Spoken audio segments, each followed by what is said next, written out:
Atake o mea hifo.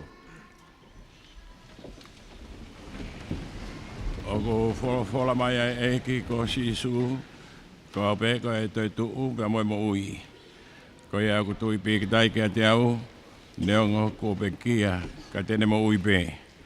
Pei longa ai a mo ui mo tui pe ki tai ke te au e kai au bito tene mate o ta ngata. He ko ui lo mo ui a hako koeli pe tene tu mai ke funga e fuki mui. Pe a hiri hoko kiri hono aunga pe he. Ka koi ai pe haka kano te wamata kia eloha. Ai a te wamata kia aio kune kau muau. Pe a koho kuni mata e sio kia aio i kai o kehe. Nei kai te tau hau mo ki tau tolu ha mea ki mamani. Ko hi foki e kai te tau lava ke alu mo ki tau tolu ha mo i mea. Ko si hawa nane fo aki. Te ko si hawa kone tō atu. Kai malo ia e be ai huafa o si hawa. O kai take o mea hake ke tau hiva. Ni mangeau fitu ngofuru maa walo e himi koe taha. Ngahi himi manako o Sione Kupu. Nima fitu walu. E ai whakaofa si o ngahi loto a. E ki mo hosi te la a hoku lau mali. Mea masani ange whau. Si o ngahi FALELOTU. Holi hoko aita mai ke maunga no whai.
No falangi e nau mata mea masani.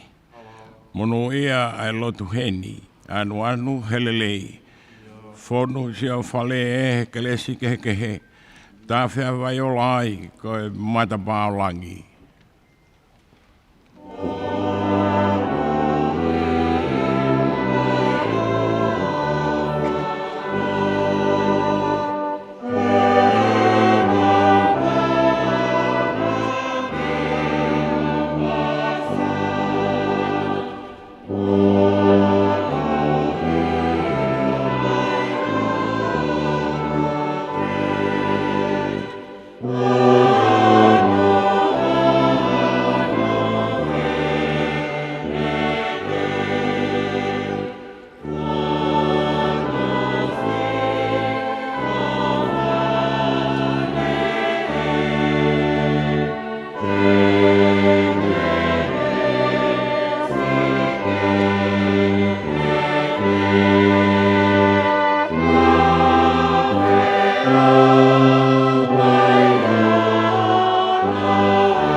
Amusia he manupuna iho faleta puna. E nau puna fia ofi ki ho olita. E ke u leo matapā iho ngahi loto a. Ke he pe ke wofi atu hokula a mu whakau.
e maunofoni tua.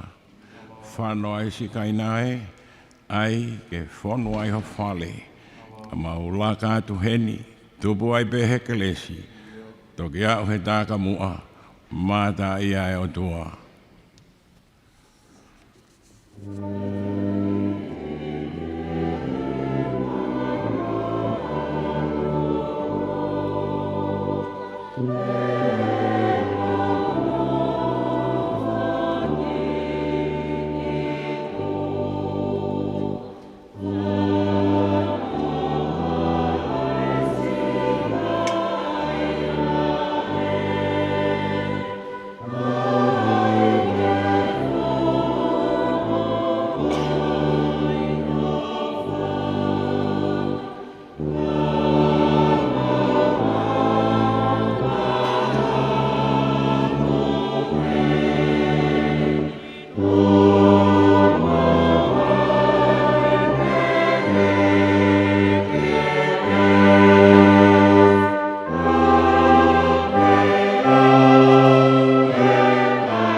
Taki o mea hifke tau lotu.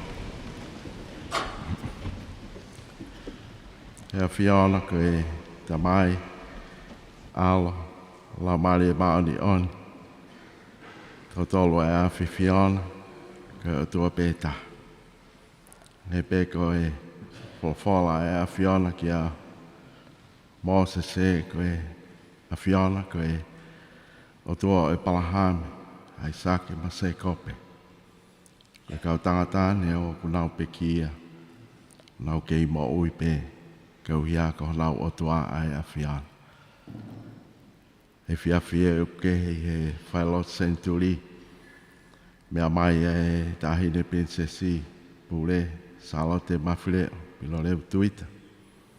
E whare o ene a whio, e umaa ai hauweik no pere a ene a whio, lo tuita. Lord Weikune, hauwei ki o e whanua. Tata ik paleseni o e siasi, tata ik whaiwhikau whatui. Ka umaa e whaiwhikau pure o wahe whanua, o hauwei ki taula eiki. Mau whawhetai atu. E toi whawhetai ho maula maari e. Ka uia koe moui, a Sione, Niuvao Kupu. Take te pena e fia. E mahino pe ia koe ngahi wa i hala ain. Koe inga toni, koe laifone, hala waha ko lo. Ai fia hao tamai o eiki. E tupu hake pe ia Niuvao, ka maa mele. Mahino pe ia koe FALELOTU SENITULI. Nai o hake ai.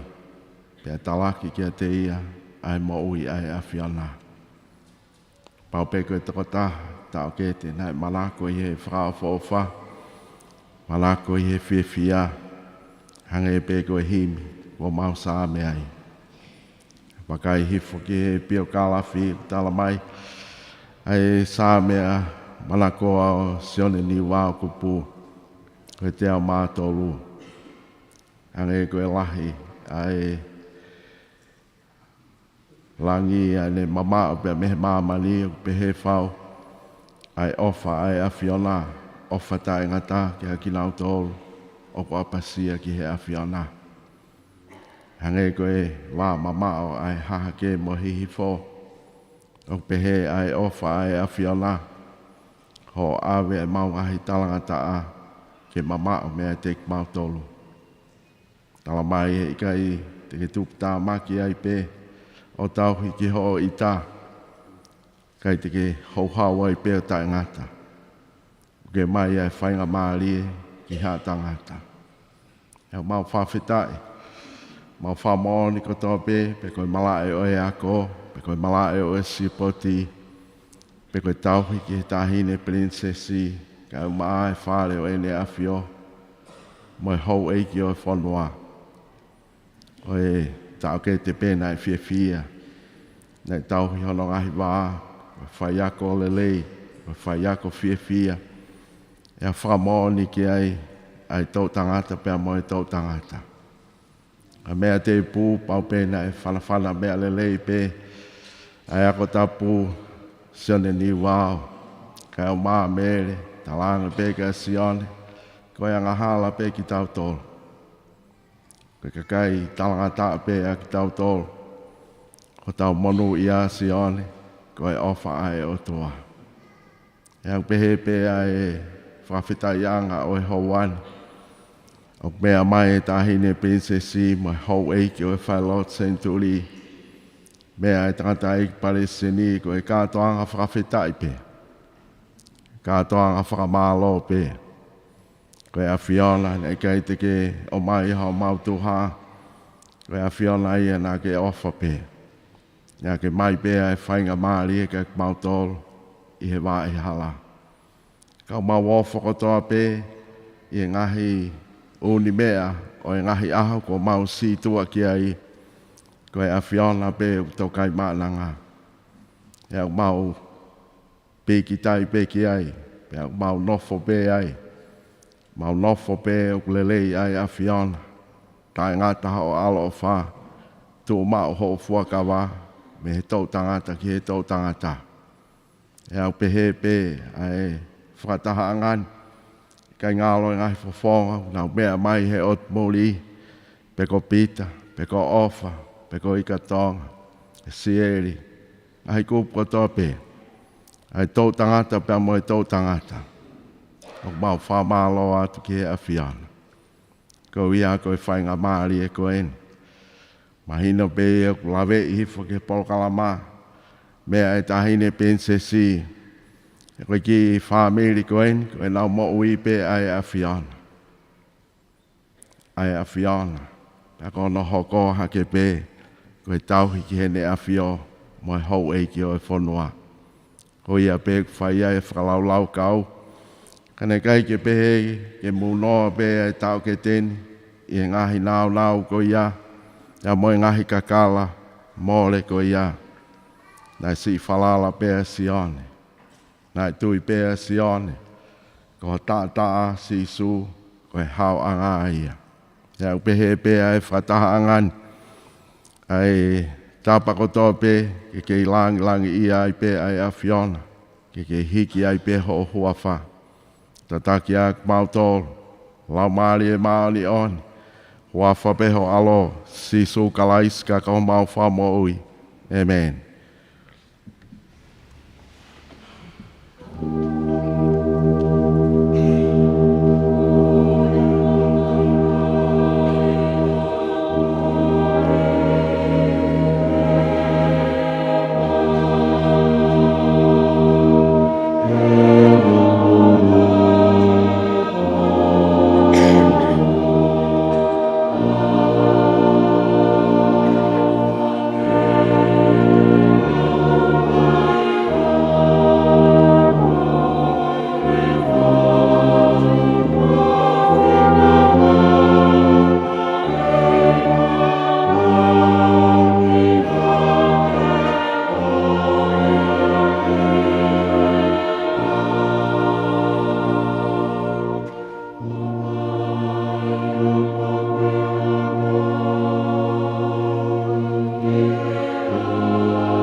Ko e wholofola lau mau tau tolu he whiawhini. Ko e hiwa ngofulu e ngahi Sāme. Sāme hiwa noa. Ko e Sāme a mō sese. Ko e tangata e o tua. E ko koe ho mau nofu anga i he tau tangata, mo e tau tangata. Te ki whakatupu e ngahi mō ngā. Pe whanau ia māmani mo e whanua, e o talu me mua lau i kuanga, koe o tua pe ai awhiona. Koe whakafoki ki e fu e tangata mea waiwai, ia ke pehe hako ātama foki mai. E koe tau e awhi ho wakai, o hange ane awhi ene o si, pe hafo i wasi he po uri. Koe awe ki nau tolu hange ha wai whaa, o hange ha mohe ho nau kotoa. Pongi pongi, o nau hange ha mukai musie. Pongi pongi lanu mata mo tele wawe, e fiafi, tōsi e fo pea mai. He ko hou hau o mau osi ai. Ia o mau mou tā fuua, i ho tupu tā maki. Koe whotu e mau ngahi a i ho aona. Koe mau ngahi mea fufu i he mama ho fufunga. He kōpare ho mau ngahi aho kotoa pe i ho hou hau. O mau whakaosi ho mau ngahi tau o hange hata noa o glau. Koe ngahi aho mau tau koe tau e fitungo fulu. Ia ka lahi hoto ngu e au nai ki he walungo fulu. Ia ko hoto wiki anga koe ongo sia mo e muna. He o kutu osi wawe pia tau puna. Ko hai o kune ilo i hono hou hau hono mama wha. Koe lahi ho tupu tā maki o tau mohonge ia. Ako mai ke mau whakafuafua pehe ho mau ngahi aho. Ka mau utu mai ha loto poto. Liliu eiki ko futu. O lolou teria ko ho kau tamau eiki ko ki mau tolu. Whakamākona ki mau tolu kei pongpongi a ki ho ALOFA. Ke mau mawawa mo fie fia, ke ho mau ngai aho kotoa. O mi ha fie fia ke hoa mo e fuoloa, ho mau whakawaiwai e a fiona. E ngahi tau ko mau whakawhi ngai mo e kovi. Ke ha ho ngā ue ki ho kau tamai o eiki. Pia ke nau whanau ho langi. Io, ke ate ki mau tau tolu ai whakaofa ai eiki. Ko mau o tua. Ke ai ke tu mau i ate ki mau tolu ai ngāue ho ni mā. Io, koe ngāue o ho mau ni mā. Ke whotu mau ia. Amen.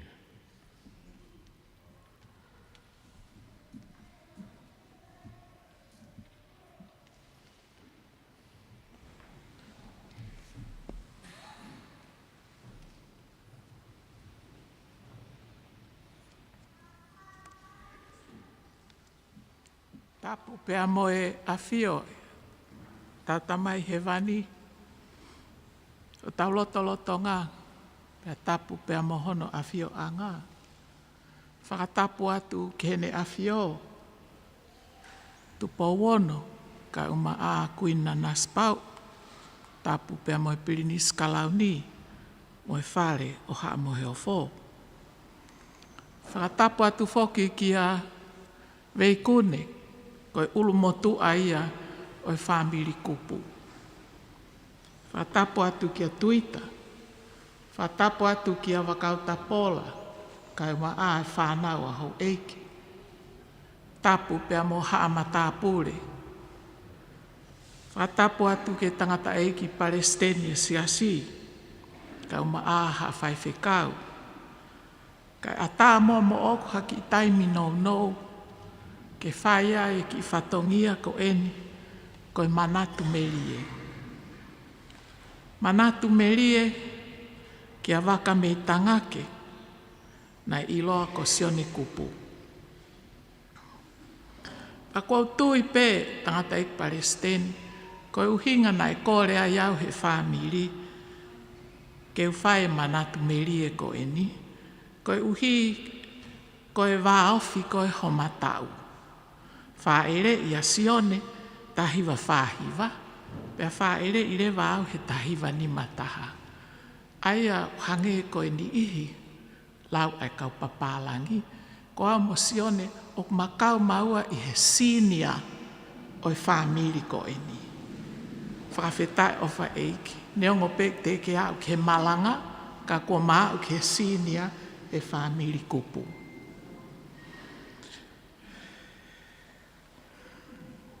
Na e whaia ko whokia Sione. Pea ko au, nau whakakaunga tā maki mo au, he whaia ko. Neongo ko e ku whaia ko o aku, he whanga ki ilonga i whanau kinta kāteni.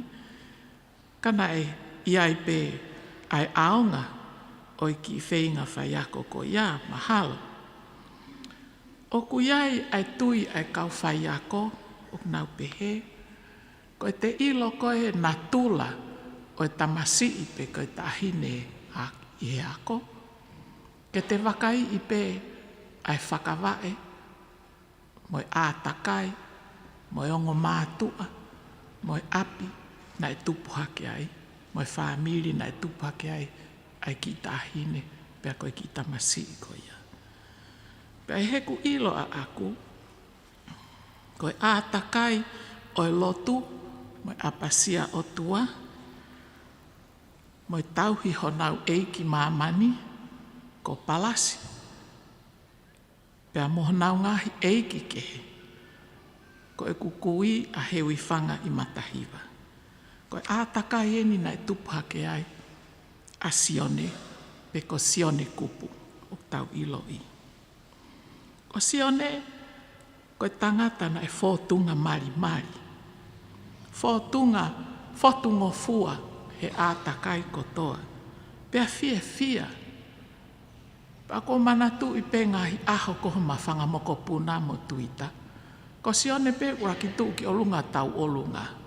Tau olunga pe he ne fia. Toki o ate ki ipu waine ia. Ko os fia pe a Sione. Pea koe fia ia ok maunga taa. Kana e kai ke uhinga e fia ia a Sione mo ne loto tau a taina ke holoki ai pe uesia ai ai tau a taina mo e fia ai kakai kehe. O ilo kotoa pe ia pe mahino ke tō taha kotoa FALELOTU Sione. Koe uhinga e ku maheni aku mo e pekia, ko uhi kono tufefine si taha, ko ofa tufuenga. Raki ave pe he ongo mātu a Sione, e mere mo Niuvao, hiri e ako a, mere a te mareti manakovi, osi pene ako, ave ki palasi. Koe ave ke alo fufulu e ipu tau mawha, mo e pereti ilo, pea hiki ai pe ai ilo mo e tau mawha. Ke iako pea ofa tufuenga, whekau e Niuvao, ke alu ki matahiwa, whai e pui a hewi whanga. Pena e pehe, ai whakawae, oi ātakai, oi apio Niuvao mo mere. Ura ki tauhi pe ki ona o tuai lang, pea tauhi rewa whakaapa ki ona hou eiki i māmani. Koe ki ngā ue koe a ofa, na e whaafai. Koe hai hono kie, kolosi ki palasi, o kumi e whangawhae. E kumi koe whangawhae pe ko kolotolu e renoa kalolaine. O whakahoko e whekau koe ni a heu. E kātaki, koe whine e iki ene whakahoko mai. O ange tamai ki ke whakailo e nau waiango. Whai mai rewa ki whono ngā me palasi, kolosi halapure anga o ki matahiwa. Whai atu pe no wha ofa. Ku pehe e kuin mata ahu. O ange a ofa ki palasi. Whakatoko lahi ake aka nestu i fua veikuni. Mo mere ana kupu. Ako i ki nau tolu. He rea whakapitania. Mo i lau koeni ai tohi kuki. Recipe. Lolotonga ni nau ke iako pe. Ofa mo tu i fua i koris whewhine. Mere ana. Ave ki ako e kautapo o.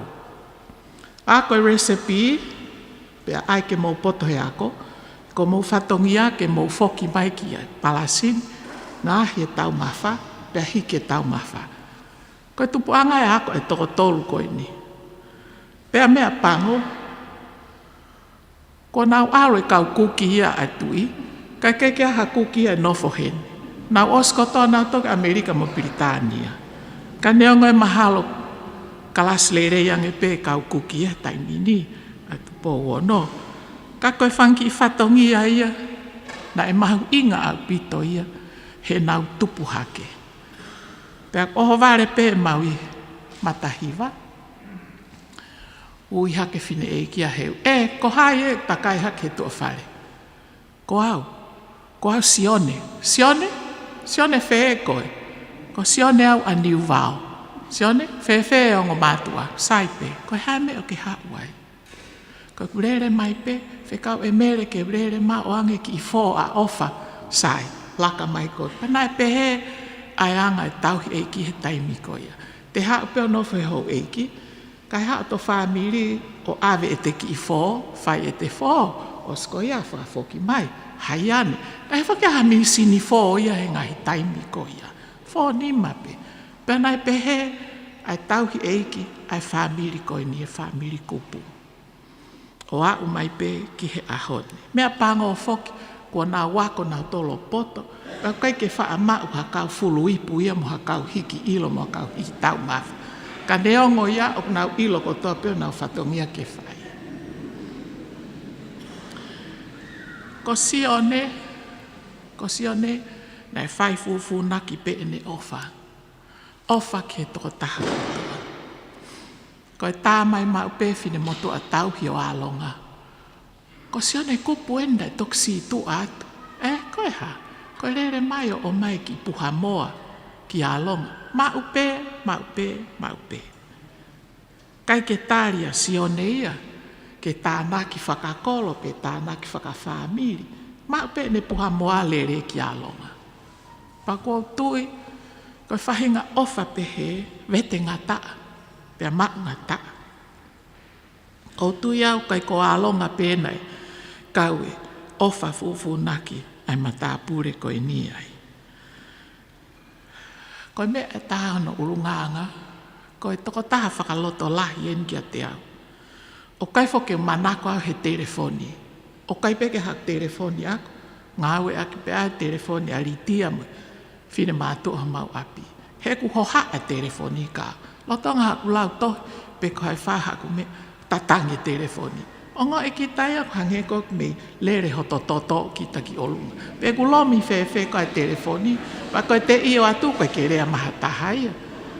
Pa ku whakahela au pitoi, ka neongo ia. O vare pe ku telefoni anga Sione.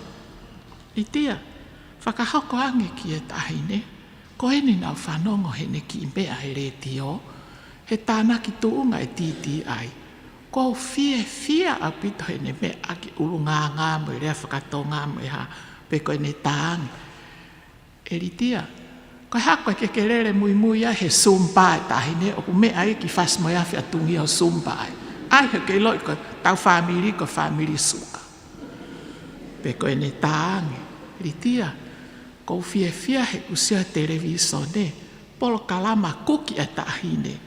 O mahu inga au pito mo uirerei ke tau mau e mea tokoni o sai whakatupu iwi vesta polo foi akau mo tau whakamalo hi sino. Pa kou fia au pito foi konga ko he televisone ene mea koe ke children's lunchbox ke ai e mea ko whakatupu iwi. Whangaki I mea pehe. Neongo o ku ngari whakaori hia pe o iani iunau pehe o koe ko ha mea lahi. Ka koe te whanongo koe ke haki I pōpo aki ofa pehe, mahu inga ia he te fo irea, pe koe te mea nā te whai. O toi whakaivia lahi ai kita ke te hoko atu. Koe ai nia ke mou telefoni ma pe mou tolu whamiri kupu karitia he, ai pe mo ai manga ue whai. Koe me ai taha, mou mea. Ko Sione foki nai toko lahi no whangatu whawhine. Pea nai hoka Sione koe ki wha e tangata o whina. Pea kou ilo le rei pe e au. Ka ia hawhihala ke whanau hono whangatu whawhine. Pe ko hanau rea. Pe ko hanau kai momoa. Na e sio ata Sione ka kātoanga ko nau lere hake of ke hou eiki. Oia we, ko ia pito ka Sione. Au rewa Sione o ngahi nau tō. Pa koe mea ia kou fia pe au pou. He koe ulunganga whakawha e tangata. Nei mak ko tō pe ia e Sione. Pe ka pau ilo i e Sione. Tai si hela ia ritia. Ha mao whaha mga au e pe koe ha. O warepe, tauanga Sione. Whakaheka ritia na si ilere ke haki wharekai whae na ki tina. Anaua toko ua pe. Whanki i mea ai nia oku whainga taa au pito. Whainga taa au pito. He nai ai hono taimi ona ke toko taha kotoa. Pana e poto pea Sione ia he foaki hono taimi. Ka koe mea nau sa ia taha Sione, os mahino pe ia na e lakaange ai mo ui whakalau maaria Sione iau, na os kalas aho foka Sione ia. Te ke wau ke mea koe. Ko Sione ia na e kai ke nofo e ke lau lotu, pe lau tuunga, pe ha. Fia pea Sione he tare niti na o mai he otua. Pea koe me ana e lahi ai taimi o Sione, ke telefoni karitia, koe alato wakai ha, koe tafulu e whanau ko koe alu ke whangamoko puna ko Ko hi he na e kai ke whemo e kina hono taimi, hange koe toko lahi e tautoro, ki he whakataha. Mea koe whakataha ai, kulup whakataha. O siang e whakataha e koe ia, koe ke whuloko lawa ha mea ai, pa tau pukerera tautoro he mahaki. Ui he kau papalangi koe burn out Christians. Kau karistiane ka koe ke taha tau iwi, kai ke aha tau mawhai, ke tokoni. Pena kai ke pehea Sione, koe me aia o whakangalo ngā taa e ma taa pure koe ni kia te au. Koe whakaosi pe, na e whai fokie, mālolo e tamalahi koe a te mareti, a ino ke fotu mawhireo. Na e whai pe hono malanga i Sione. Whakaukau rewa a Sione, hanga mai ka ki mautoro, hou eiki, kai ke maufu toko lahi. Alu koe Sione, o puka I see you, o si pe koe whai koe o ino kei, mau whakaholo ko toa mautoro, kala Niuvao ko au rātu tui ko tui, koe o lunch i, kai ho ata ma, mea kai ho ata I see you. Na iai toko ni ihi ho mau whamiri, ke mea i Palestine, na nau loto mamahi nau tō. O tala fie matamu a Sione, koe awe nau tō ke wharekai, kai ke tawo ngahi, ai ha omu, fei omu, ngahi ha ilo mai ha, peangerewa e Sione. O mau ilo i koa, o whakapalangi a pilo revuia. Koe o te pokatunu me mea koe, o koe ke ilo ia ne foakia e ia. Pea fo ilo lomi freo. Aina e poto pea Sione ne ilo i pe e ia mea ke whai he taimi le lei. Hu tonu e ne mea kotoa. Ka koe matapure koe ni maungata. Pea neongo na kai ke si iaui ke tuunga malanga. Ka kou tui pea wia. Na os malanga pe ulunganga ia o Sione. O kia kau malangai ni i Palestine, o kou siawia koe ke nau hangi nau toko Sione. Koe ke nau tokanga mai nau tolu, ka ki mau tolu, o mau kei. Whainga hake koe he tuunga. Tala pe, ton ke malanga, ton ke malanga. Io ka koe malanga foku, o ku sitep e te alu. Mahalo ku sai ke tukuai ki manat meri e koe ni. Koe uhi kai hoko ate malanga, mahu ingai. Ka ko whamalo at au pito ka ki mo tolu whamiri, ho mo fie maa wau ke uha o whai ki manat meri e koe ni. Koe uhi pehe nau mahen lere iau, me matapure koe ni, tu kehe vāo fio matau. O hange koe lau e kakai. O toki more pe koloa, pe tau toki o moi. Pe koe mo ni lahi he ahon. Kau au he o moi lahi mea koe ia. Whatawange ke wholau a Sione. Vakameitangake, fie maari e ao e ki. Pea o ku mau ilo i pe, o mau koloa ia, ko hihe na e ui mao ni oni ko e eiki. Kai tuku anka ki mau tolu ke mau wheinga hake, kaka whakasitepu ko e nipe te mau wau. Kai, o whātu, malo piti.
whakatulau atu.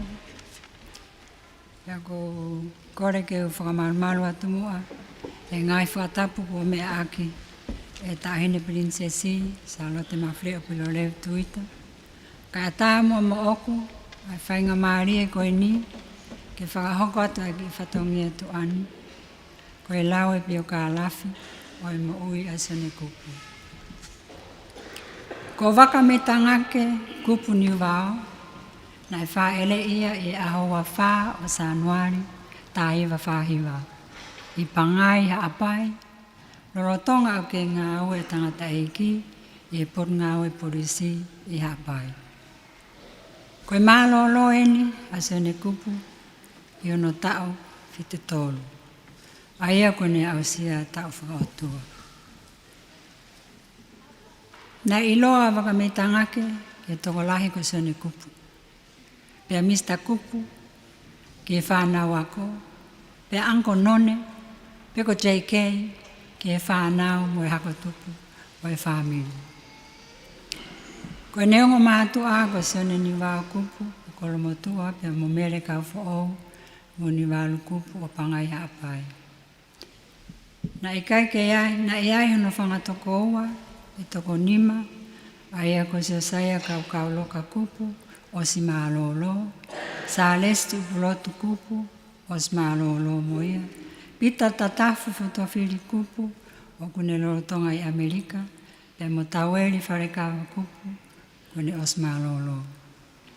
Kono whangato o whawhine na toko ono, aia ko lesieri laukau ki mo unga, Niuvao taritui, o si mālolo, lolohea wawau te mareti mana ko vi momoho Kupu mawhireo, ni o si mālolo moia, tupoutu utone o where mea, o si mālolo, ana lata i vaiola, no kasini helu,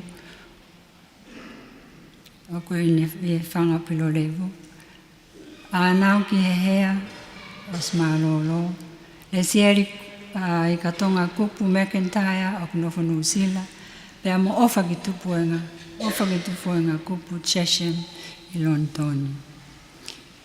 Hangeko mo mea i, na ikai ke aha hoa Sione Kupu, ka na e toko lahi e ne whanau, na e tauhi, aia koe whanau no whangato whaafine, ono ongo tau ke te, pea mo ono te hina. Na e hua Sione Kupu o ako he lau tohi pure anga NUKU ALOFA, pea ne hoko ai ki ako teu, ai si asu e Siriana, ki mua, pea ne hu ke korisko tupou. Koe tamasi ako lelei a Sione Kupu, e na e mālohi he lesoni Inglisi. I tua i loki ako, koe manatu merie a kau tiuta i he kuonga ko ia, koe tamasi whai ako, whai wike lelei mo ngāo e tō nunga a Sione Kupu. Pea neongo ne iai ngahi taimi, ne ki i kalo ta e poaki mai a Sione Kupu, ki NUKU ALOFA, kana e whenga pe, ke ne toi foki, ke ako i toloa. Hile lava e ne ako i korisko tupou, na ne hurewa ke ako, whawhai ako a tonga, na e tu i vai alomotu o i e taimi ko ia. Na e whiohi a Sione Kupu mo e kau whai ako lelei, e na nau hoko koe kau whai ako ngāu e mateaki ke pure anga, o lave monu wai e ngahi tō tangata, o au mai ki e aoni. Na e whaki ke ai e skolasipi ako ke hoko atu, ke tuunga maalunga, o e ako, ke whakalakalaka angeai e ne ilo me tau kei he whai ako. Na e hurewa a Sione Kupu ke University Victoria i Uringa Toni, no Usila, o ako ke diploma whai ako i o rea Whakapritania, ke whanau ako i kai ke nau rea Whakapapalangi. Aia koe polokalama na iloa ko diploma teaching English as a second language. Me polokalama diploma na ne hoko atai ke polokalama ako mata i tohu, koe whaatalanoa i rea Whakapritania, pia pehe ke tauhi laiperi, he koe mea nei manako ai aluke laiperi.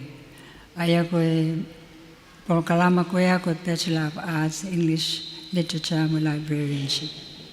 Na ne lawa i lele e whenga ako koe ni, ka ne whakaamu ke hoko atu, ka nai whe mao, viviri a loki ako pena pau ke ne foki mai. Ko sene kupu mo mea ina e ngāwe whapureanga e ngāi taulahi. Nane ngāwe i pe hono tau ngāwe whakalao o kakato. Ai koe tau e tonga futupu pia toi tānake at kea me ngai tau. Nane ngāwe pātaim pe ai. I he kamata ni ngāwe whakawhai ako, na e whai ako i he ako pureanga hofoa. Ka i e taimi no pe. Nane whai ako i tonga side school. Pia hiki ke tonga hai. Pia hiki ai ki Ewa High School. Niuvao High School. Pia ne tok foki mai ki tonga tapu ngāwe ofisi. Na e uia ki he ofisi wa asivia por ngai ako. Pia koe ngai whamatala koe ato atoe por ngawe. Pia nane tokoni ke ngai wa ake kehe. Pia i por ngawe, neongo nane ngawe e wa asivi. Nane whai ako part-time ke korisa antelu. Pia pia ke korisa tonga atere. Pia moe apia ko piula. Nane hoko at foki a whai ako e ako maalunga. Hange ko Whakololo e Hau Institute, ko e ako whawhai ako, e pehe ke Tonga Institute of Higher Education. Ko Sione Kupu ko e whai ako laulo taha ki e tokolahi ne whanau ako. Ki e tamasi ako, ko Mr. Kupu ko e whai ako anga moko, pe a tuku taimi maupe, e ne whakahino ke mahino le le soni ki e tamasi ako. Pena e kawa tai pe hono taimi mālolo, he whaka whonu ake ne pō ako, mo e whānau ako, na e viviriang e nau fie mau, tokoni, pia tokolahi e kau pō ako koe ni, na e si ilawa pe nau sivi. Na e pensoni me ngai whapureanga, ka na ikai ke tuku ai e ne ngāwe. Na e au pe e ne, na ne hoko at pe e ne whai ako, pā taimi, o toki tuku mai peke ki muini mai i he toko viti, ai koe tauni, nei kai kene toi kawai ki a ako i a loki ako. Koe sipoti net polo, koe manako, Sione Kupu. Pea na e toi ilonga whukia i ne tareni tia, e ne hoko, koe whai ako, tokon whai ako, ki e timi net polo. Koe timi netpolo, koe timi basketpolo e sea ko veongo, na e tuu mālohi ai a Sione Kupu no pōpō i koe whai ako. Pea na e hao e timi ko ni e ngai whiauhi, a ngai kolo, pea moe waenga a tonga tapu, e ngai tau at koe. O manatu melia e whanau tokolahi e tonga high school ke taimina e a koe. Iai e Mr. Kupu e timi hau a tonga high school, e whiauhi netpolo whakako. Pea na nau whakaawao he netpolo e ngai taulahi. Na e whiri ma kau wainga he timi netpolo a tonga high school ke nau whakafofonga i a tonga i e whiau South Pacific Games e taiwa whituiwa. Pea na e tokon whai ako ai a Sione Kupu. I he taiwa wau noa a pena e tokon whai ako ai a Sione Kupu ki e timi netpolo whakafonua a tonga ke taritari e timi netpolo a kau Māori ko e te unga waka. I ongo tau e ua ai ko taiwa wau taha mo taiwa waluono na e whai ako ai a Sione Kupu i he timi netpolo ai kakai tangata pia mo kakai whewhine pia na ne toi hoko pe ko tangata wa inga pia na nau whiauhi pia mo timi i o kalani pia na nau whoki mai na tigai ki aha nau whai keimi te nau whoia. Neunga nei mālolo mai me whai ako he netpolo whawhonua, kana ni kei wainga netpolo pe. Ta koe konga pe ia e ne tauhi whamalo sino lelei ki e mo ui lelei. Ko Mr. Kupu na e hoko pe ia koe me mipa kakato o i koristu tuku a Tonga High School. Na e mate aki na ne mate aki e apiako, pehe ke ako tutuku he na e sai ia he ngai kātoanga, hula, o ngai kātoanga polo, a ngai to wako. Ko ene toki hoko foki ia, e ngai taim ko ia, ko istiu teni, ex-student Tonga High School. Ne ongo ene full time ke Tonga High, na ikai ke ne tukuange no whatongia ki he koristu tuku, korisko tupu. E nai ke ikaope ki he fua ngai whatongia nai oat ki ai. I e nofo whakakolo, nai tokon pe a Sione Kupu e ngahi whenga paanga ai kolo, pou ke sipoti a tau tupu, pe ko taimi pe o ku atuai ki ai hakore tokoni, na ne veke ke tokoni. Na ne mo ui tariangi, ngā oi o skia verenga, ofa he whamiri, fie tokoni ki hatahape. Na ne fua e totongi ako e whanau toko lahi, totongi at moi uhila moi vai, ai ngai me mipa e whamiri. Tokoni ki he ri misnare, pe ko hakawenga pe o at ki ai, na ne tari pe, e ko ene tāputa na e whonu ofa maupe. Na ne ahia maupe e kau fine eiki e whamiri. O e ngahi kau ngā api, o awenga e nau mea kai, awe nau seniti, au ke fo e akau, e ngai fo e akau panatolo, na si ke ia o pea Sione Kupu, o awe e ngai mea ko ia ke kau fine eke. Na nima mo va e mau pea Sione Kupu ke whai whatongia ki loto a hataimi pe. Ko e tō fua e ngai fo e akau, hange kono fukarepi, ne ongo ne mahi, na ke tori pe Sione Kupu hono fukarepi o lere moia ki palasi.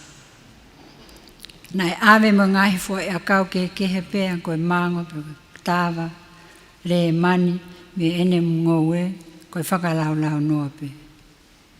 Ko Sione i he sio e koro mo no community, ko e meia ia hona poloka. E nane ilo e taha ko toa pe o ku nofo i hono kaunga api. Nane ilo pe mahini mo toko lahi e vāhenga kolo motua, ka kono vā mono kaunga api, na e maafana pe a fia, ma upe, o a upe ki e konga ki mui o ene mo ui. Ko tamai o eiki fofonga fia, tauhi ke whamiri, pe he ki ono tua whawhine, pe moe hako tupo e whamiri. Ko hono ulunga ngā nai mahuluange, nai mau ene mea kotoa, me hono wala ki he pepa ngā ue, o a oe pe ki hono peito, ufanga e whatapu. Nai ui mau pe ne ngowe, pe a whonu he akau keike, he nane manako ki e tō matalai akau. Na e patseti ene mea kotoa pe. Na ikaito e malawa ia ke ue ene patseti. Na mau ilo pe a taimi ke kore ai ke anko none, pe a moi whaunga e hua ki ai e kore. Ko ene whanongo pe o ku mahe ai fo irea ko e anko none, ko pau ke hao e sauteia. Pe a ka huu hala, pe a pehe mai rewa. Owe ankaka. Ko ene mo ui whakasosiare na e PC ma ope. He na e whata maiki pe me ia hake ki hihifo. He na e kaisa ia ke nofo toko tā. Taime ni ihi o weekend at mono ngai whereni. Ko toko taha na e mo ui fia ma ope. Pe a mari ke taha kotoa. Ko ne mo ui whakalau mari e. Na e tanu maki pe talo ene tupu hake i e loto whare o e whamiri. Ko e lotu pe, ai koroa masani, ai ki whamiri. Nai ma lotu pe a Sione Kupu i Sione, mi ene keisi i, o ao ki ene malolo.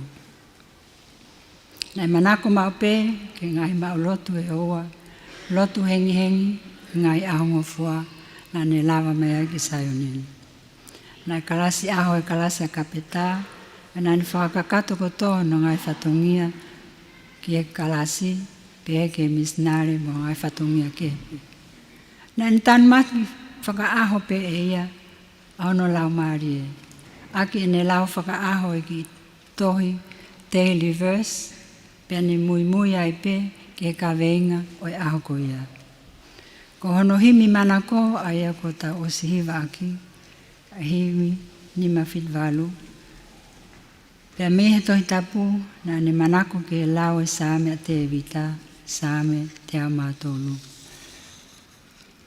Ka kohono whakatoa, Na e haa sino ene mo ui whakalau maari e ene toonga mo ui.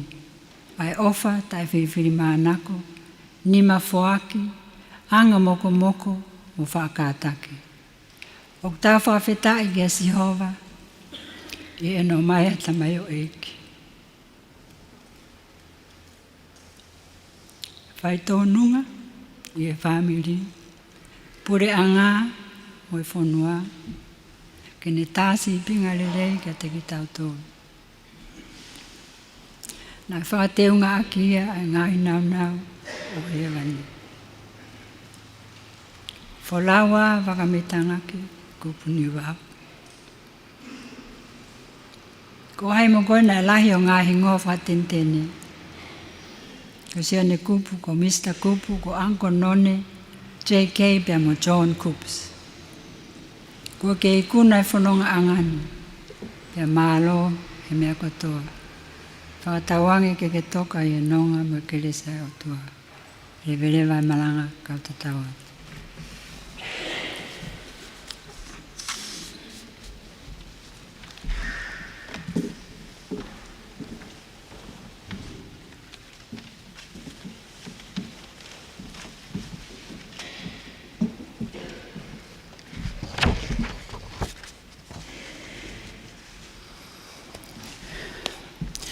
Tapu mo e awhio ai tolu taha i otua, o ku kau mo ki tau tolu he o wau ma waheni. Tapu mo e tahine Princess Pule, Princess Charlotte ma Fileo, pilo levu tuita. Whatapu ki a Lord Veikune, Lord Tuita, mo i hou eike whonua. Tapu ki he tangata eiki Palestini o e siaspo e siriana tawa taina o Tonga, Reverend Dr. Te Vita Koloa Ia Havea, mo i kautaki lotu. Tulo watu mo e whanau mo e makapuna o lausi i tui tawake mo i hou eiki o whare tu loto. Tapu mo e whahu, whakapapalahi ki he pekia, Sione Vakameitangake, Niuvao Kupu, o kune whakatatahai ki tau tolu he whiawhiko e ni. Uhi mo kau atoa, ao whaki atu e whakatapuni, kau huwhanga he tala whakaapapa kakato o kuhake he apetangani. Omi haku ngofua, ke u whakahoko atu, ai pōpoaki me he eiki pare mia o e pure anga o Tonga, ono pōhua kawa me iliku, mo whakahoko atu, e tala noa o mo ui ai pekia, he taimina ne whakahoko whatongi ai, ma e pure anga o Tonga. O fisi o pare mia, nuku ALOFA. Aha ua tolu o AOKOSI, uafe, uoua. Kia ana latai kupu, makasini helu mo whaamiri. Api ko piko piko wiku mai. Kapeta kolomotua. Whawhetai i e mea kotoa. He koe tuu nia e o tua ma tau tolu ia kalaisi sisu. Neongo ko hoko mai ai pure mafia o tua o tariko au a Sione Vakameitangake Niuvao Kupu ki hono ui me he tae mai. Kau kei hiki pe ai wheilau lau whakawhetai he koe aho ke whanaui, pia mo aho ke pekia, pia ko Sihova pe nā ne whoaki, pia ko Sihova e pe ko ne to'o atu, kai malo ia e pe ai huafa o Sihova. O ku hou ngā o pito ke he pure anga o ene awhio, ai tau anga ko toa pe, ko whakahoko e si Sione Vakameitangake Niuvao Kupu, he koe fua whatongia mā te aki li oa, nā ne whakahoko, ko hoko ia, koe fuunga tā puaki he ngahi ahoni. Pea neongo koe tā eni o kuongo, pea oo, ka kohono whakakoloa, he nai lau kau, pea pore ai pure anga, he ola o ene to o fohe, he whatongia o hange ko ene pio ka lafi te ulau atu. Ia aha uluaki o Februari taha hiwa fitu nima, na ne kamata whakahoko whatongia ai koe whaiako whakaanganga, pe koe probationary assistant teacher i he Tonga Side School o au ki he taha hiwa fitu ono. I he taha hiwa fitu na ne hiki ai o whakahoko whatongia i he lakanga koe tokoni whaiako pe koe assistant teacher i he Tonga High School. I he taha hiwa fitu walu ki he taha hiwa fitu hiwa na ne toi foki ai ke Tonga Side School, o ne whakahoko whatongia ai he lakanga koe tokoni whaiako maalunga pe koe Senior Assistant Teacher. I he tahaiwa walu noa ke walua, nā ne toi foki ai ke Tonga High School o whakahoko whatongia he lakanga koe tokoni whaiako pe koe Assistant Teacher. I he tahiwa walu tolu, nā ne tae merie, he whainga maarie o ne wholau atuai o whakahoko ai polokalama ako tau taha ki hono diploma, i hono whaiako i o rea whakapilitāniaka koe rea whikaua, ai koe Diploma in Teaching English as a Second Language, i he University of Victoria i Wellington, New Zealand. I he taha walu whaa ki he walu nima, nā ne lawa i lelei ai whainga ako koe ni, pa nā ne whakahoko ko ia mo o whai whatongia ai i he Tonga High School i he lakanga koe whaiako kua o steu i whakawhaiako me i muri pe koe Overseas Trained Teacher. I he tau tahiwa walu ono ke he walu fitu, nā ne hiki ai o whakahoko whatongia i he Ewa High School. Walu fitu ke he walu, nā ne hiki ai o hoko koe tokoni whaiako pe koe Assistant Teacher i he Tonga High School. I he walu ke hiwa taha, nā ne lawenga monu ai i he polokalama scholarship i a pureanga New Zealand ai e nai whakapaanga he New Zealand Aid. I he tau taha hiwa ua ke hiwa tolu, nā ne ikuna ka whakawhai a ene whinga ako, pe ne whoki mai ai o hoko koe tokoni pure ako pe koe Deputy Principal i he ako maalunga a Niuvao. I he taha hiwa whaa ke hiwa ono, nā ne hiki ai ke Tonga High School o whakahoko whatongia e he lakanga koe tokoni whaiako maumata i tohi pe koe Assistant Teacher Graduate. I he taha hiwa no ai pe, nā i liliu ai a hingoa o lakanga koe ni, pe nā e ui pe koe reclassified e a lakanga koe ni ke whaiako maalunga koe Senior Lecturer.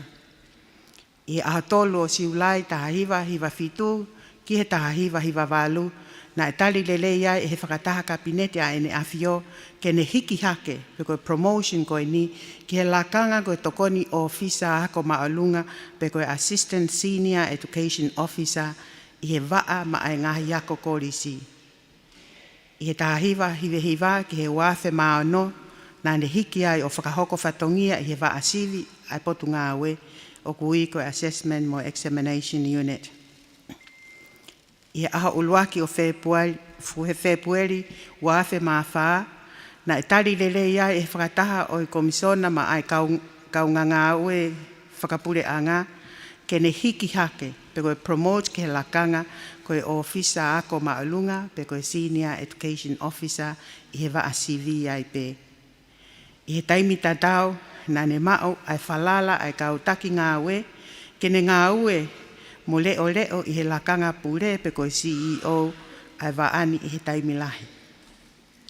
Na e hoko lelei mai ai pe a ene whai osi kia verenga i he whatongia, pe i he ahatolu noa o sune wa fe maano, na ne kaua tuai ki he polokalama whiritau a tāina, ke mālolo me he ngā ue whakapure anga pe koe Voluntary Redundancy. Koe kakato ia, o e tau e tolungo fulu mā taha, mā hina e whā, mo e aho e uon fulu mā hiva. Ai si whakahoko whatongia ma te akiri i oa a si Sione Vakameitangake Niuvao Kupu, ma e pure anga tonga. Neonga nā ni mā lolo pensoni, pe me ngau e whapure anga, kana e kei whiema o pe e potu ngā ue a ene tau kei mo ene toko ni i he waa sivi. Pea mono whai ako i o ngahi le soni he upolo kalama ako certificate mo diploma a ngahi ako maalunga ange a potu ngāwe. O hange ko ene whai ako ingirisi e polo kalama ako diploma a Tonga Institute of Education. Pea mo ene whai ako i he le soni businessi, le soni takimamata, pea mo ngowe a polo kalama ako certificate, pea mo diploma a Tonga Institute of Higher Education. E AOKOSI,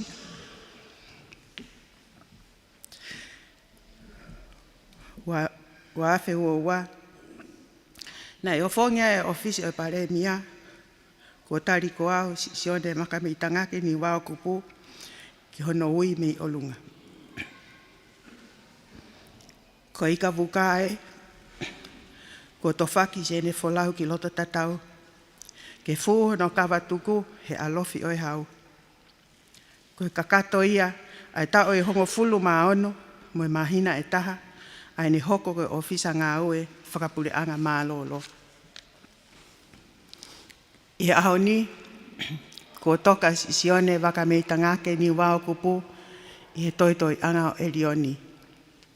Pei he malu e fuka o tonga, ke whakahaa ai whakaapa e pule anga tonga, pei moe hounga ia, moe ofa, he fua whatongia mā te akiri o mā tonga. I kai harea e whiunga, ka koe koloa pēa e tonga, koe whakamālo, he mau koloa le rei mā e pule anga. Whawhetai e taua usia, a si suo kune maheni. Maheni pē kai fuku mawhai, i hono hivi whakalangi, ke toko nii ho tau vai, pia whakalelu e tau mamahi. I he loto whakaapa mo oni, onra pōhu a kawa mei diku, pare mia o tonga. Tua o whāt.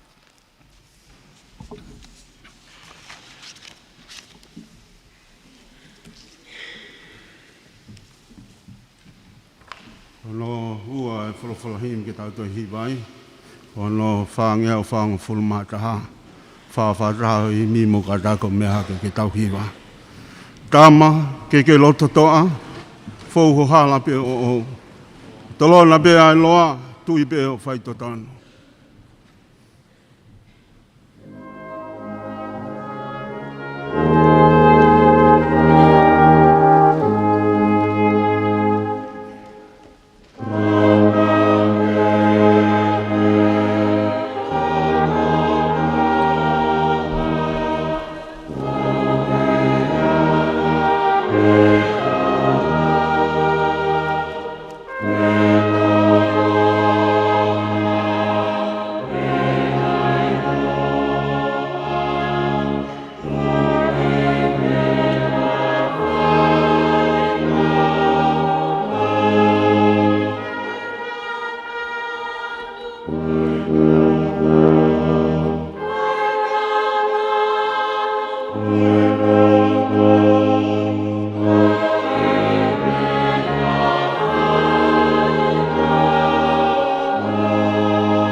Ke fuwhalala, hawha ahi ha poupou, ta ki taha whai maana, tui beo whai totonu.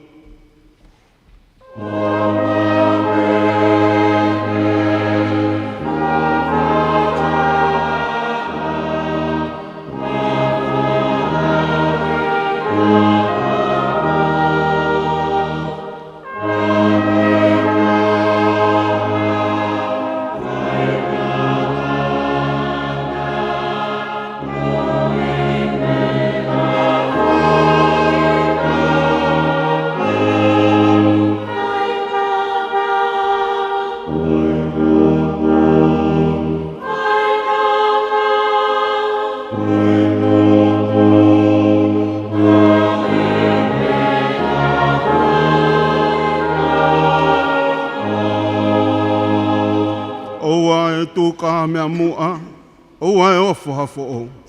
Whaki beki ho tua, tui be o whaitotonu.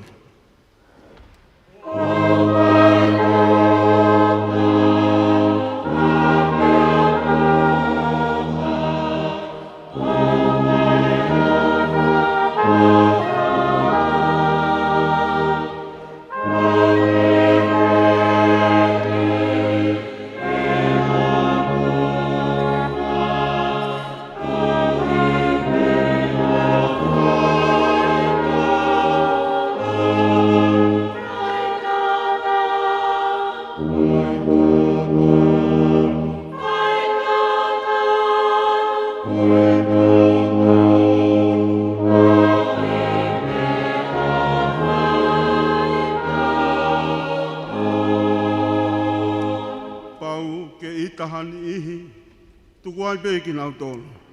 Si o koe ki he eiki, tui pe o whai totonu.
Tap ki he awhia o tua mawhi. Kau mai whare taboni. Whare whamanatu e SENITULI ALOFA i tongane. Tap ki he nā awhiwhio. Po wono mo kuina nā spau. Tapau taina princess. Salad mawhile o pere tuita. Maha mohofo. Tapa lo tuita ka ma lo peikone. Hoi ki oi whanua. Tapa ki he family Kupu. O tau hoi kina he watahangane. Ka ma he family pa moe kāinga ka toa peu tau whekawaki he whaka ei koe ni ahon. Tapa ki tare ki tāko ka ma he kau ngā whakapureanga. Pea ki whaifkau pure e wahe whanua me mātua whaifkau. Au tau i hen katoa pe ke whae whawhetai ka uhi ko tamai o i koini. Tawa tia whahiwa ka mai kau hiwa, maro abito hiwa kolomotua. Ko mo whai ai tatake tau loto i he whiwhine.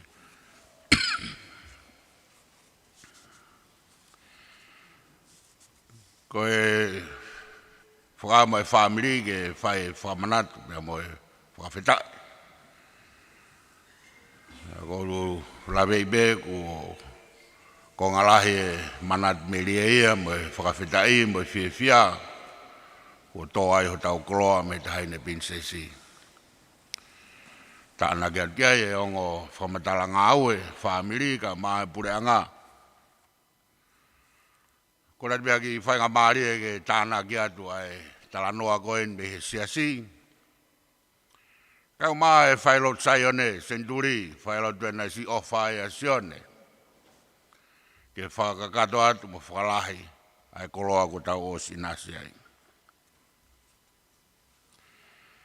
Koe me se whai mea pou ko e palovea pea Solomone.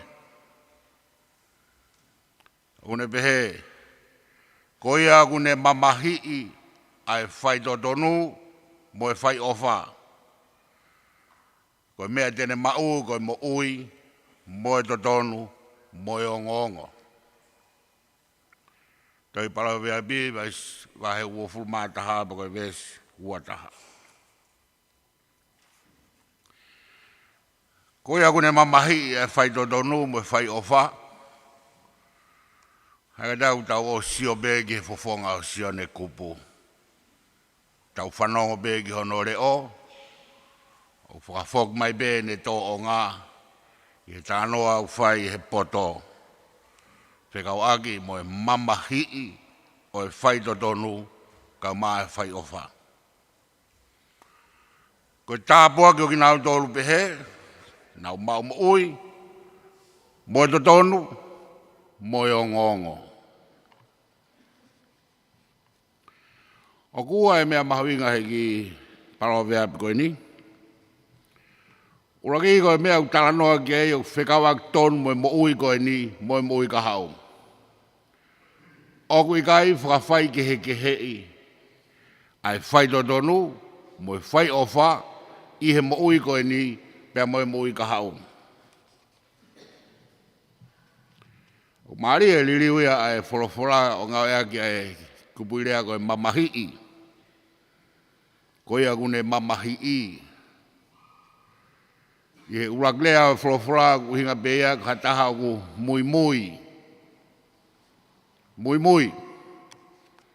Ki hakaweinga, ki hafounga, pe au whaipe amanaki e ikuna. Mui mui. Kau tānoa mai liu koe ni koe mamahi'i. Na kau whakau kai ai ben ihi te nau mui mui ha mea. E whai bepe nau fōi nau dolo pe nau wafe ngofua. E kai ke nau toe mauiwi, whakaiwia, lotolahi. Ke ikuna e kaweinga o nau mui mui ki ai. Ke heia me taha o kune mamahi'i ha mea. Koe tau whakau ki ai whakatonga mo whakalotu e ke heia. Koe taha koe tene mamahi'i ha mea. Koe ne ki mo ui. Koe ne whakakau. Ko hono taimi. Koe mea katoa be kune mawhai. Ke ikuna ki ai mea kune mamahi'i. Whai behe toa taha ia koe ia. Ko whakakau kai bau behe. Sione. Rahi be mea nane mui mui ai. Ka koe ngai mea koe uhaa mai. Nai kai tene mui mui pe. Nane mamahi. Nane mamahi. Koe haa ai whekau. Koe haa ai koloa. Koe haa e tūkunga o e mo ui na e whemau ki ai a Sione. Ke iai hano whatongia. Ke iai hano aonga ki ai. Nai kai tene whai kehe ke whai. Nai kai ke whai whakaaringa le leipe. Ka nane mamahi'i. Ai ngahi mea kono tāpua ki e mui koe ni. Ku whamatala koe ni ke Sione. Hange alu i monu pe a ene whanonga. Whai ake pe ne ako. Whai ake pe o whakalahia te ako. Toi whakalahia ako. Toi whakalahia ako. Whoki mai o ngā aue, pau whamatala mai e pure anga, ke ngahi ngā aue, me ngahi lawa mea nāne whai.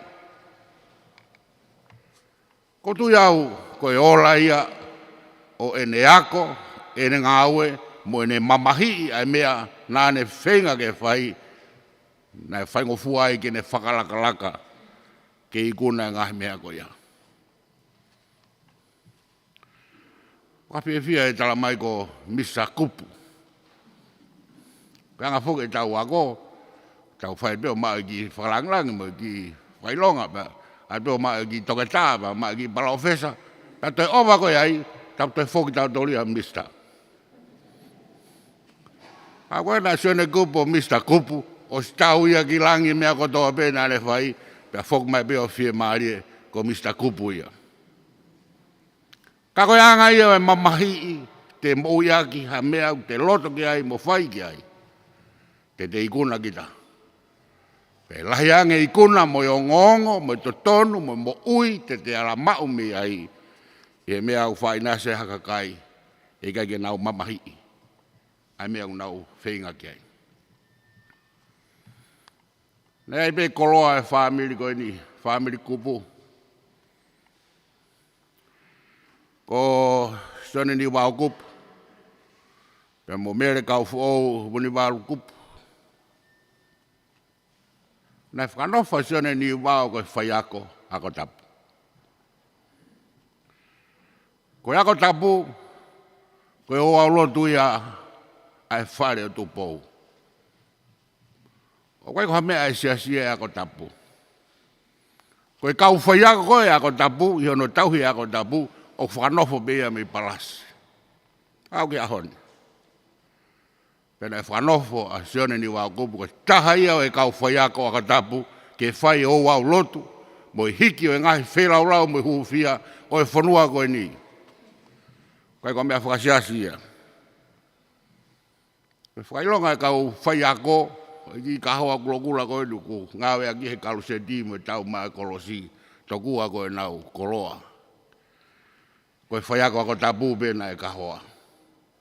Me fuak pe whakanofo, pe oage ai whakailonga. Kai whanau ia Sione, he loto whare, o ku mahawhana ai hako tapu, mo tauhi ki palasi. Ko hako tapu whoki hono whai, o kei ki lami, whaafua mai beha ki lami, beha whai hono fua, whai hono hiki, mono huufia.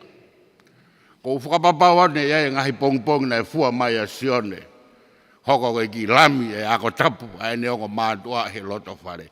Pea tā nei nei, fou ngā tonu pe ene mo ui. Na tāpoki pe ia ke mamahi hono ngahi whatongia, koe whatongia o e whamiri. Ta whanonga mea tahine ke whukoloa o e tauhi ki loto a. Koe tauhi ki matahiwa, talaka e pau, mo e ngahi api. Na nau nofu ai, na e kau e ki whamiri koeni i he mamahi o e whatongia. E kei ta wofu tau tolu he ola le lei mo i kuna ha tangata hage ko Sione Kupu. Na e tupu hake peia, ko e pongi mo e whiawhi, ko e fwoi manawa na e tō he loto whare. Ko e fwoi manawa o whonu keres peia. E ko e ongo mātua na e whrala ki ai a tupou. Ke tauhi ako tapu, mo ako e ako tapu i e whonuan. O ke tāpo ki o e mamahi o e totonu mo e whai ofa. Ko e mamahi o e totonu mo e whai ofa. Kono tāpo ki mau i maman, kono tāpo ki mau i e mo i kahau. Tau whanau begi ai i whamiri Kupu, me ngahi tāpua ke. Nā nau mau nau i nasi he mo i koe ni. Pe kawa i a Sione, pe tau amanaki. E ia e hono inas i e mui kaha.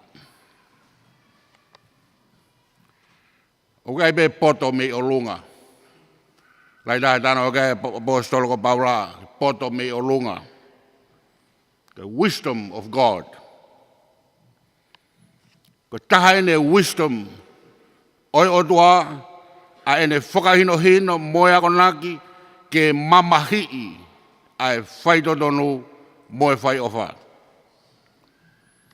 Pea ku kai ko hango mea kehe. Ke tau whaitotonu be, kai o te tau whai ofa.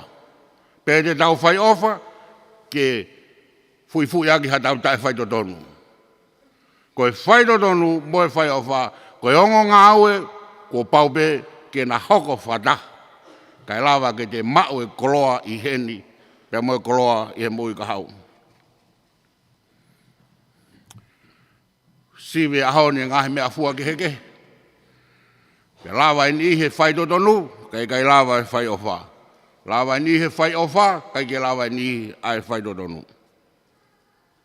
Ko baupe, ke tau whai ofa, he koe whaitotonu ia.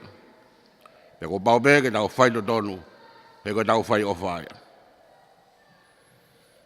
Ko tau mo ui tau whikuk mo ia, wha palasia mau be. Ai whaitotonu, ko hiko au tau whai ke ofa. As mai be fo rea ofa, pa tau be sai mea ko ia, ko hiu tau ofa. Kai tā palasia, bea mo lalo ai e whaitotonu. Ki ako nā koe ne whakaheke heka ia Sione Niuvao Kupu. Whailo ua e ngo mea ko ia, ke tau mau e tāpo ki heni, pe tau mau e tāpo ki lang. Ko tu iau, paasi e Sione Kupu ia he konga lahi. Tok whakatu o tua e ne hono whina ngalo. Ki mea koko ilo iau ki a Sione, pe na bea na e manako whaitotonu. Koe ulunganga mau, koe ulunganga whakamau opo, koe patseti ngahi mea katoa koe ni, koe nau pe ia o whaitotonu. Koe ofa mo e lawe mai, e kaunga api, mo e kauwai wai, koe angai e ofa. Pena e whai be Sione ia, ai mea koto ia, pe utau fie ai. Koe ngai haunu tau whanong he rea, koe mea a tau tolu. Koe Sione a tau tolu. Sione na family, Sione na potngaiako, Sione na a Sione. Sione na siasi. Pau tau whawhitai ai. Mō nā bit. Sione mahini ngofua. Ko sione anga whakakau mea. Ko sione maulotu eni he whalelotu ko eni. O gai ne kalas aho. O gai ne tahui aho. Nai ahi gai ne tahui aho e aho whalaite. Ko whatongia ko toa pe ki he riti kite, ko misinare, ko ngai mea ko toa pe whalelotu ko eni. Ko sione Sione eni. Nai ne whai kakato. Ngai mea ko toa pe nai tutuni ki ha tahalot whihu. Nāne mamahi ai mea ko toa ke whai ki a. Pena e whisiki tua e anga whiraulau mo e anga mau. Tamasi pena e anga whakatoa ki lalo hene ilo. E tau hino waa ke whare hau. Kai maa ono waa na e whai apasia ki he otua. Te upehepehe kai te uofo ke manako a Sione ke himi ni mange au whitu waru. Tānoa pe whakafu ofa. O e whakawhea ngai i e ao e otua. Pe au he tempare, pe au i loki ako, pe au i malai wa inga. E iai ai pe e whakaofofa e o otua. Pe koe kakai koe mamahi e totonu, mamahi ai ofa te nau mamata ki nau dolu. Ke whakaofofa e otua. Pe koe whebe ha whetu te nau iai, puka hanga au te nau whai. Ko Sione mamahi i e ni o totonu, mo e whai ofa, ko Sione wha mamata e ni, ki he lang lago e o tua, e ne mo i pe mo ne ngāwe. Mōni pe nane laka atu e hala o e whai totonu, mo e whai ofa, pe tūpua i mi he keres, ki he keres, ko e honi ko ne au, kau he kau takamua, o mata i ai pe ai o tua. Ko whai pure se ato dai e lotu, whakalawe ke sāme te au mātolu, koe sāme manako ia o tangatani. Kaka te au koe sāme koe anga whakamao popo whakawhetai, pia whakawhetai, pia toi whakawhetai whai mau ai pe. Lau kia punake whakawhetai ki o lunga pia toi whai pe, whakawhetai ki a sisu he ne ofa. Eiki sisu whakawhetai ki a Fiona, i ho ofa pehe mai ki o mau whainga. Tau kau kono pe ke whakawhetai, na iai e Sione Kupu, i ho tau whamiri, i ho tau loto ngā, i ako, ka mai sesi pia moe lotu.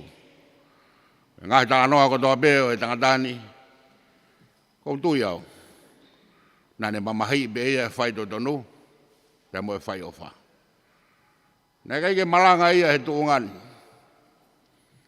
ka koe whai totonu me whai ofa, koe koha mea ia kau malanga. Koe mea bea ka kai ofa ki o tua, te nau whai bea he pot ko toa bea. Pe koe fu malanga re o lahi tahaya, o whaa me siasi ke tau whanong ki ai, i a ko toa bea. O whaa toa bido ke whamiri, tau anga bea ke oa nā motu hia, kai ai hakau mamahi o totonu, mamahi e whai ofa, i whamiri. He kai ai ha huri o whakaukau ko ni, mo toonga Sione Kupu e mo ui e whamiri Kupu. Te tau mau i heni hono tāpua ki, te tau mau i langi, a hono whakakatoa. O whātua bido, e tāpua ki tau tōre tō maas mawhi. Amen.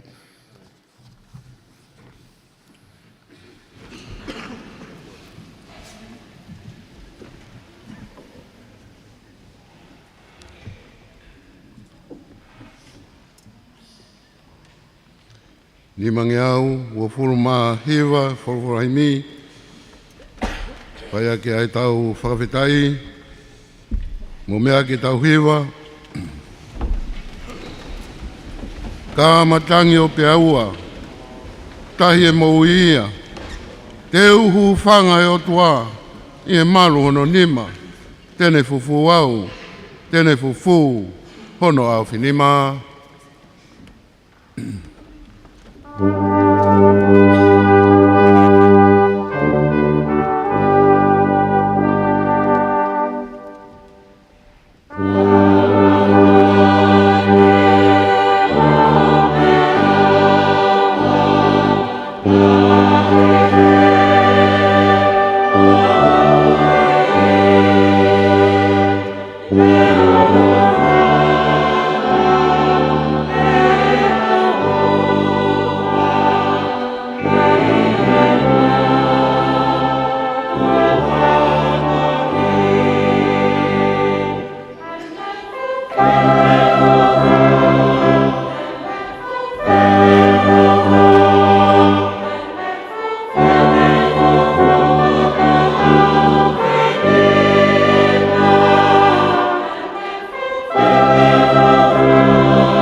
keu mamahi, tēne ki rinsinai, koe o whakorahi, o whakaita mai, tēne fufu au, hono au whinima.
Si lolo tonga e kufua, he kolosi ko hiri, mamahi au he otua, tauhi ene tamasi, tēne fufu au, hono au whinima.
Sa igi ko si su Christ o flahe atua ko tau tamai mo fiohi lau mari maani oni ki tau tol ko toa beia o ta ngata. Amen. O kata ko me aivo.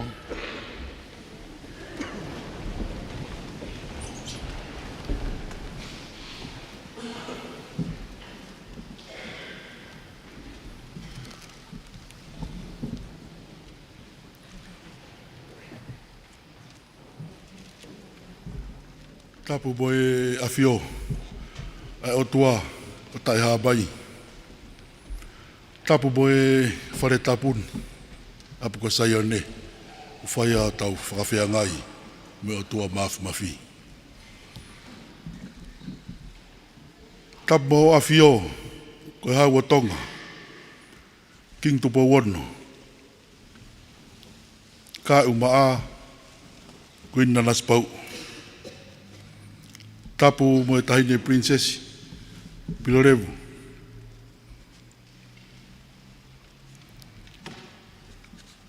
Tuku tuita. Tapu mo lo tuita, mo heu eike whanua. Tapu mo e Palestini. Sasi. O siriana tau ataina tonga, toke tā havea. Te wita, kloa ia havea. Kau maa ai whamiri, mo ngahi kau ngā mea. Kai ata, ke whakahoko, o whatongia i hono hua. Toro whakamalo eni, ke hiva eiki, Sione. Palestini, ko mouhangao.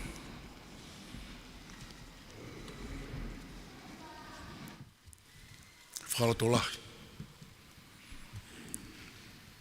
Holo loi mata ki matua koini. E koloa e tonga koe lotupe. Tahine, mea pe me o sea. Ku te whakawhetai, pia toi whakawhetai, he mesi whakalangi o e motu ani. Ai koloa o e whātongia kawhakawhani, he koe aho o ia, koe aho e mamahi. Pia te amanaki, lelei ai, e ku te li oa, mo whei lau lau, ke whakawhetai whakaotua, e kua lau monu, e tau whakawholofola, koe kei holoi tonga, ai ofa hawa asihova ki hoku manawa.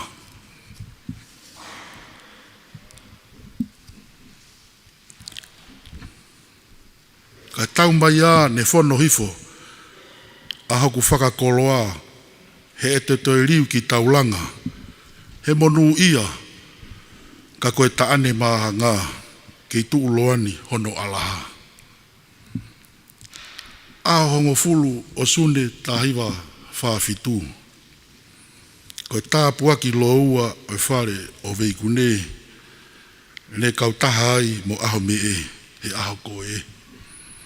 A osa yasi fotu a whare wha veikune, ia toki tahai o rita wha historia, ke momoi hono mokopuna ko halaiwalu mata aho, mono o whewhine ko mere nai te, tupo mohe o fō, ke kei hoko, e whau mo e whau, he whehuhu ai pē ke hau.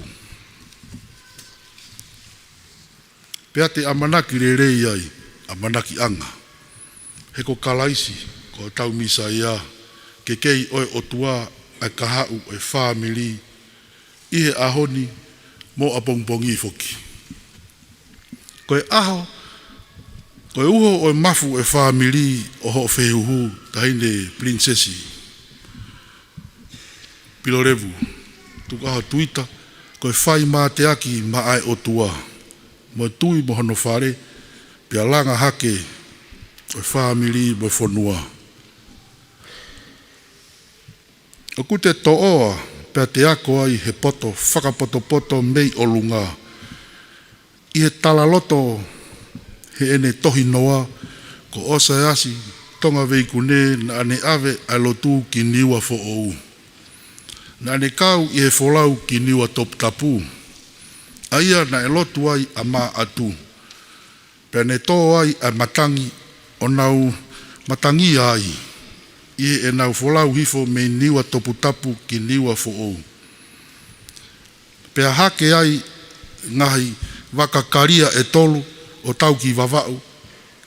Mo e ua ka tau ki niua fo ou a waka o osa e asi tonga veikune. I he ne tau atu ki uta na lolofi mai a kau niua fo ou ke tari tau. Pea ui atu a osa e asi tonga veikune. Ke nau lango mai, ke nau toho waka ki uta, ka toki whai a mea o ku nau loto ki ai. Ko ia ai, na e whai, pea tuku he kau niua e nau teu tau, ka nau toho waka ki uta. Na i kai hoko hatau, kai whai pe e hiva mo loto, a kau wawau, o whanongo ki ai a kau niua.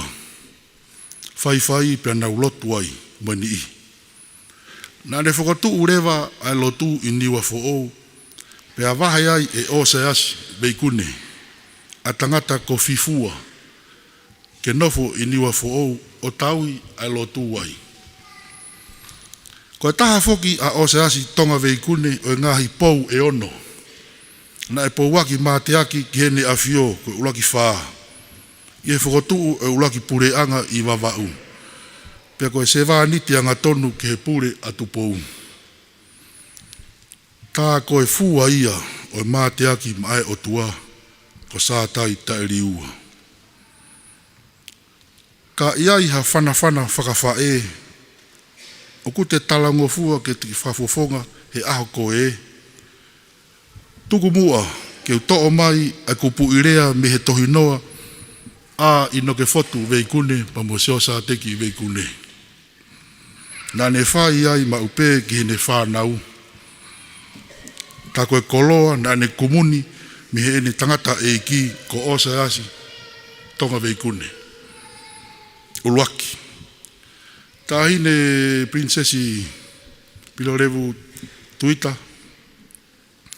Ko ene kikipu ilea na ane pehe. Lotu ke mooni. Petala ngofua ke pure. Lotu ke mooni.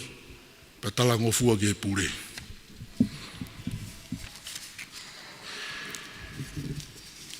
Koe o tua mo toka, ko tofia, pua fatu.